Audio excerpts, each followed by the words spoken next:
How to fix Airbnb application crashing on iPhone. To fix the Airbnb app crashing on your iPhone, all you have to do is simply force close the application first of all. However, I am on Android device, but to fix these issues, you simply have to follow these steps. So, first of all, force close the application, then proceed to restart your device to clear the temporary memory conflict. If the crashes persist, updating both the application and your iOS firmware is one of the solutions as well. So go ahead and launch your device's App Store, search for Airbnb and check if there is any update. If there is one, simply update your application.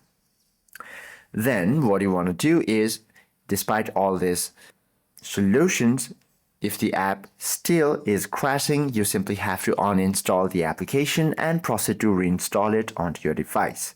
And this is how you can fix Airbnb crashing on your iPhone. Hope this video helps you out a lot. If you have any questions or queries, please do comment down below.